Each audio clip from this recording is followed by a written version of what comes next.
Je vais vous parler de modélisation. La modélisation est au cœur de la PNL. Je dirais même que la modélisation est à l'origine de la création de la PNL. La PNL s'est construite autour de l'idée de modélisation. De quoi s'agit-il? C'est tout simple. Il y a des gens autour de vous qui font des choses extraordinaires. Imaginez que vous puissiez les prendre comme modèle et faire comme eux. À ce moment-là, vous deviendriez comme cet expert, vous deviendriez expert lui-même. Attention, il ne s'agit pas de devenir la personne. Nous ne sommes pas en train de travailler au niveau de l'identité. Nous sommes en train de travailler au niveau des comportements. C'est une technique que la PNL n'a pas inventée. On a simplement observé que des sportifs de haut niveau utilisaient la technique de modélisation et bien d'autres personnes. Mais avant d'aller plus loin et plus au cœur de la modélisation, je veux tout simplement me présenter pour que vous sachiez qui je suis. Je m'appelle Robert Larsonneur, docteur Robert Larsonneur, et je suis le dirigeant de France PNL et de France Hypnose Formation, deux sociétés que j'ai créées. Et j'enseigne la PNL et l'hypnose dans ces deux sociétés. Voilà, maintenant je vais vous parler de modélisation. Alors la modélisation, comme je vous l'ai dit, c'est prendre quelqu'un comme modèle, tout simplement. Mais je vous l'ai précisé d'emblée, il ne s'agit pas de modéliser l'identité de la personne. Il s'agit de modéliser un savoir-faire, et en général un savoir-faire extrêmement précis, comme par exemple quelqu'un qui veut faire un gâteau, eh bien il va modéliser quelqu'un qui fait le gâteau en question. Je vous ai pris un exemple tout simple, mais qui est quand même très parlant. Il s'agit de modéliser un savoir-faire. Pas si simple, ça peut paraître simple comme ça, mais en fait, il se fait beaucoup de choses, souvent à votre insu, lorsque vous modélisez quelqu'un, parce que vous avez une grande partie de la modélisation qui est inconsciente et involontaire, qui va se faire de transfert, en fait, involontaire d'une personne à une autre, tout comme une petite fille ou un petit garçon va modéliser maman et papa et prendre des comportements de maman et de papa. Pour modéliser en PNL, nous avons donc décodé la modélisation, il y a un certain nombre de préalables. Préalables, par exemple, il faut partager les croyances et les valeurs de l'expert. Et oui, si je n'ai pas du tout la même opinion que l'expert, par exemple, pour les gâteaux, et penser que les gâteaux, c'est pas important, alors que pour le pâtissier, le gâteau, c'est une œuvre d'art, par exemple, si je ne partage pas la croyance que le gâteau est une œuvre d'art, à ce moment-là, je vais avoir du mal à le modéliser. Alors, il faudra peut-être que je trouve un autre pâtissier.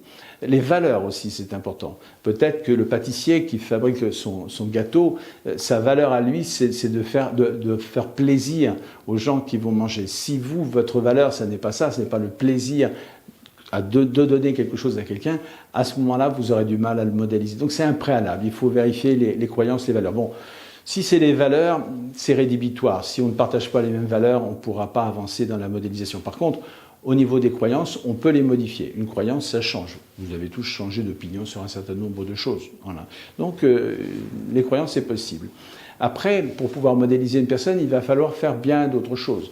Il va falloir comprendre comment elle fonctionne mentalement. On appelle ça les métaprogrammes. Voilà. Il va falloir voir quels sont les métaprogrammes de la personne pour pouvoir, à son tour, adopter les mêmes métaprogrammes. Je vous invite tout simplement à regarder la vidéo sur les métaprogrammes.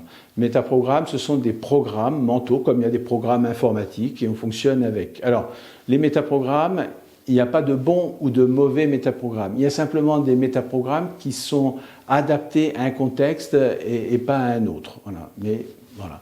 Il n'y a pas de bon ou de mauvais métaprogramme. Il y a également, ce qui est important, les états internes. Les états internes, ça veut dire quoi dans notre langage à nous, PNListes? C'est tout simplement les émotions.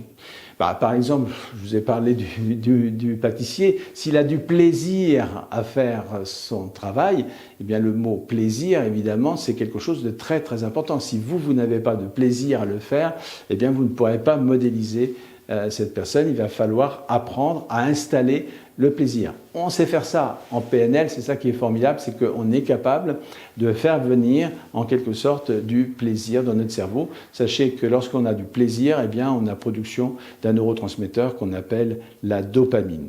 Lorsqu'on aura décodé tout ça, donc il y a quand même pas mal de choses à décoder, on va faire ce qu'on appelle un générateur de comportement. Ça va être pour terminer.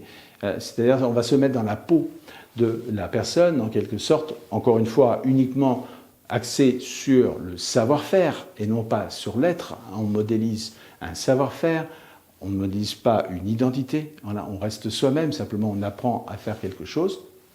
Eh bien, on va faire un générateur de comportement. Vous trouverez également une vidéo sur le générateur de comportement. Sachez que le générateur de comportement, c'est une technique formidable qui est utilisée par les sportifs de haut niveau qui regardent comment tel ou tel sportif fait pour marquer un but, pour courir le 100 mètres, pour faire ceci, pour faire cela, etc., pour modéliser le comportement. Voilà. On terminera donc par un générateur de comportement. La modélisation, je vous l'ai dit, elle est au cœur de la PNL. C'est même la modélisation qui est à l'origine de la PNL, puisque au départ, on a modélisé Milton Erickson, Virginia Satir, Fritz Perls, 3 grands thérapeutes. Après, beaucoup d'autres personnes ont été modélisées, ça veut dire observer, décoder les savoir-faire et ensuite les transposer à quelqu'un.